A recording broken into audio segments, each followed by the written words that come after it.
ইয়া! আরে তুই আবার কোন রোহিঙ্গা? আমি সেই যার নাম শুনলে মানুষ 2 গজ দূরে চলে যায়, স্যানিটাইজার দিয়ে হাত ধোয়া শুরু করে।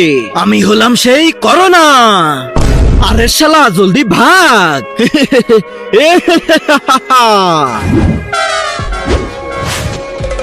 স্বাগতম স্বাগত করোনা, তোমাকে আমাদের মাঝে স্বাগত। চলো করোনা চলো, তোমাকে বরণ করে নি।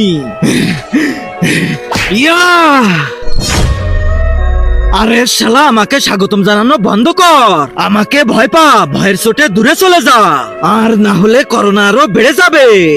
ওটাই তো আমরা চাই। হ্যাঁ, কিন্তু কেন? তার আগে তুমি যদি মহান আল্লাহকে ভালোবেসে থাকো তাহলে ভিডিওতে লাইক দিয়ে এই সাবস্ক্রাইব বাটনটা চাপ দিয়ে সাবস্ক্রাইব করে দাও। আর যদি তুমি লাইক সাবস্ক্রাইব না করো তাহলে আমি ভেবে নেব তুমি মহান আল্লাহকে ভালোই বাসো না। কমেন্টে বলে যাও আল্লাহু আকবার, যাতে আবারও লকডাউন শুরু হয়ে যায়, স্কুল বন্ধ হয়ে যাবে, কলেজ বন্ধ হয়ে যাবে, আর আমরা শুয়ে বসে জীবন কাটাবো। দূর শালা, তোদের এখানে থাকবো না, আমি চলে যাচ্ছি। আরে নানা করো না, প্লিজ তুমি থেকে যাও।